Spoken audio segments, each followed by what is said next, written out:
Well, the legislature was on a 2-week working vacation, but while we were off, university boards of trustees were making very difficult decisions that have a real financial impact on students, on access to higher education, and on parents that are trying to help send their children to college. Michigan State University's Board of Trustees struggled because they didn't know how much funding the legislature was going to be providing. They settled on a 9.6% increase. That equates to $978 more. Let's call it what it is. It's a tax increase for those incoming freshmen and their parents. Other universities, I'll give you some numbers. Grand Valley State University increased their students' tuition by 9.9%. Eastern Michigan University, 9.5%. Lake Superior State University, 9.3%. Oakland University, 13.9%. And Central Michigan University, trying to keep a guarantee over 4 years for students, 21% increase over 4 years for their incoming freshmen. I called upon the legislature over a month ago, in fact it was June 7th, that July 1 should be our real hard and fast deadline to balance our budget.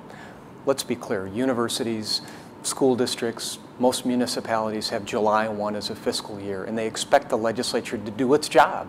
Mike Bullis, the executive director of the President's Council of State Colleges and Universities, said it right. The state has balanced its books, or is balancing its books on the backs of students and their parents in the form of higher tuition. You know, look, we have delayed payments to those universities. I mean, we use that as one gimmick to balance the 2007 budget year. So we've already delayed payments into next year for those universities, and they don't know how much money is going to be coming in the first place.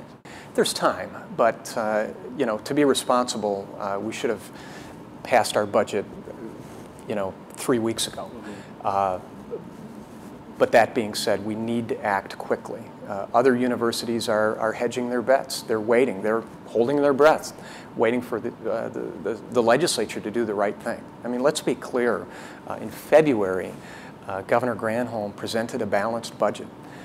It provided a 2.5% increase to universities and community colleges in this case. Similar increase for public school districts and municipalities for police and fire services, and the legislature just has not acted. We have got to step up to the plate.